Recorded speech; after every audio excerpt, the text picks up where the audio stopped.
White house में आज से करीब 124 साल पहले बिजली आ गई थी। उस दौर में बिजली एक बहुत बड़ी खोज थी। लोगों में उत्सुकता तो थी ही, साथ ही इसको लेकर मन में डर भी था।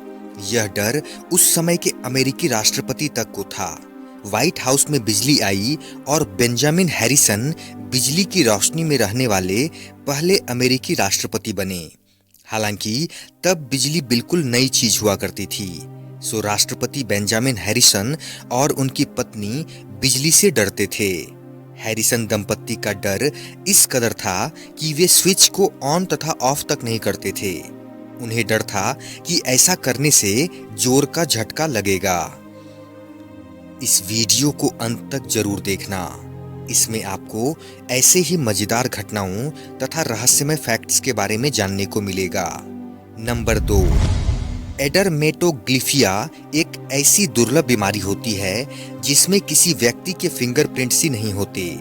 इन लकीरों को अंग्रेजी में डर्मेटोग्लिफ कहते हैं। ये स्थिति एक जीन में म्यूटेशन के कारण पैदा होती है जिसे SMARCAD1 कहते हैं। ये बीमारी गर्भ में ही हो जाती है, लेकिन ये समझ नहीं आ सका कि ये बीमारी क्यों होती है। गर्भ में आंखों और शरीर के सारे अंदरूनी अंगों के अलावा फिंगरप्रिंट भी बन चुका होता है, यानी गर्भ से ही तय होता है, जिसमें कोई बदलाव नहीं आता।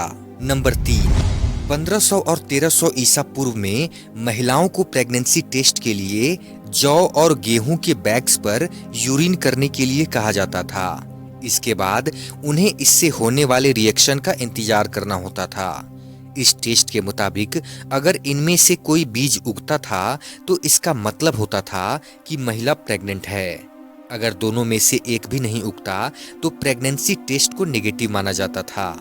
इसी तरह लड़की और लड़के के जन्म की पहचान के लिए भी इसमें तरीके दिए गए थे।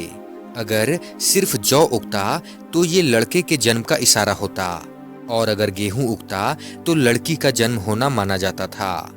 नंबर 4, 6 वर्ष की बच्ची फ्रीडा पोलियो से ग्रस्त थी।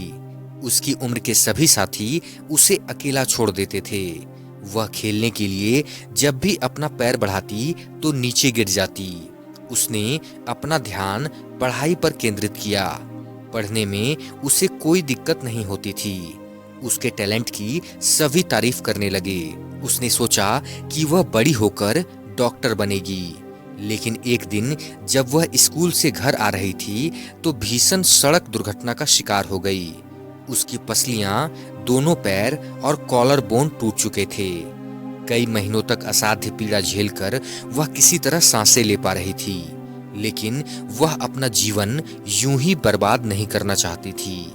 डॉक्टर तो वह अब बन नहीं सकती थी, तो क्या करती? उसे पेंटिंग का भी शौक था। अब फ्रीडा ने पेंटिंग में अपना भविष्य बनाने की ठान ली। इसके लिए उसने विशेष रूप से बनाए गए ईजल को बिस्तर के पास रखा और उसके ऊपर एक दर्पण रखकर पेंटिंग करनी शुरू कर दी। जब भी वह टूटने लगती तो दर्पण में अपनी छवि को निहारती और स्वयं को मजबूत करके फिर से पेंटिंग बनाने में लग जाती। प्रारंभ में उसने अपनी बहनों और मित्रों के चित्र बनाए। इसके बाद उसकी कल्पना विस्तार लेती गई और वह आश्चर्यजनक चित्र बनाने लगी। धीरे धीरे उसकी ख्याति दूर तक फैलती गई। इतना ही नहीं, उसकी पेंटिंग को पेरिस अंतर्राष्ट्रीय संग्रहालय के लिए खरीदा गया। जब उसकी पेंटिंग अंतर्राष्ट्रीय संग्रहालय में रखी गई तो वह 20वीं सदी की पहली मैक्सिकन पेंटर थी जिसे यह सम्मान प्राप्त हुआ था। उसे दुनिया विख्यात चित्रकार फ्रीडा काहलो के रूप में जानती है। उन्होंने अपने शरीर की बुरी तरह टूट फूट के बावजूद अपने संकल्प के सहारे शोहरत और सम्मान अर्जित करके साबित किया कि वह व्यक्ति तब तक नहीं टूट सकता जब तक वह स्वयं टूटना न चाहे। नंबर 5, आमतौर पर पुराने आईफोन मॉडल्स की नीलामी होती है और इसके लिए बकायदा बोली भी लगाई जाती है। बेस प्राइस से शुरू हुई यह बोली 32 लाख रुपए तक पहुंच गई, जबकि ये फर्स्ट जनरेशन आईफोन था और एप्पल ने इसे 2007 में लॉन्च किया था। खास बात यह है कि ये एक सील्ड फोन था जिसे अभी तक ओपन नहीं किया गया था। जब फोन की नीलामी शुरू हुई तो इसकी बिड 32 लाख तक पहुंच गई, जिसने सबको हैरान कर दिया। नंबर 6, इटली में एक परिवार ऐसा है जिन्हें चोट में दर्द का एहसास नहीं होता। उल्टा इस परिवार का एक सदस्य तो ऐसा भी था जो पैर टूटने के बावजूद स्की के मजे लेता रहा। खबरों के अनुसार इस परिवार की 3 पीढ़ियों के 6 सदस्य ऐसे हैं जिन्होंने कभी दर्द का एहसास नहीं किया। इस परिवार में उनकी 78 वर्षीय नानी, उनकी 2 बेटियां जो 50 और 52 साल की हैं और उन बेटियों के 3, 24, 21 और 16 साल के बच्चे शामिल हैं।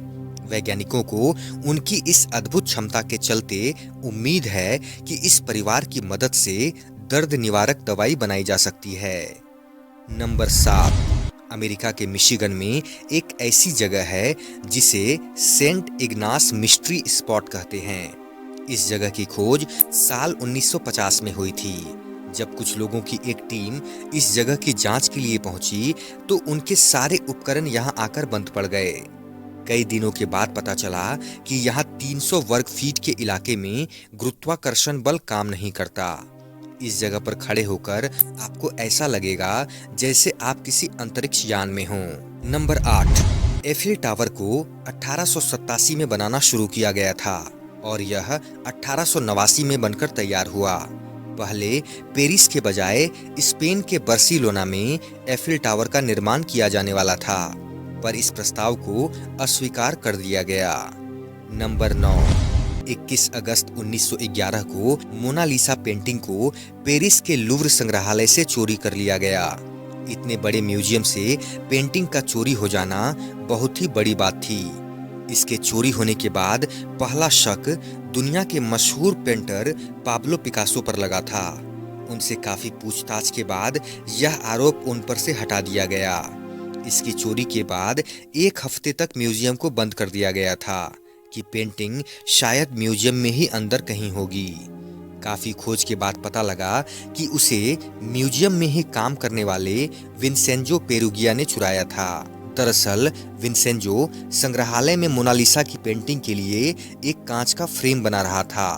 एक दिन अपना काम खत्म करने के बाद वो बाहर निकलने के बजाय आर्ट गैलरी में ही छुपा रहा और वहां एक अलमारी में जाकर छिप गया।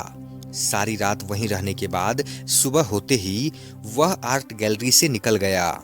उसने अपने कोट के अंदर मोनालिसा की पेंटिंग को मोड़कर छिपा लिया था। इस पेंटिंग के चोरी हो जाने के बारे में करीब 1 दिन तक किसी को पता नहीं चला।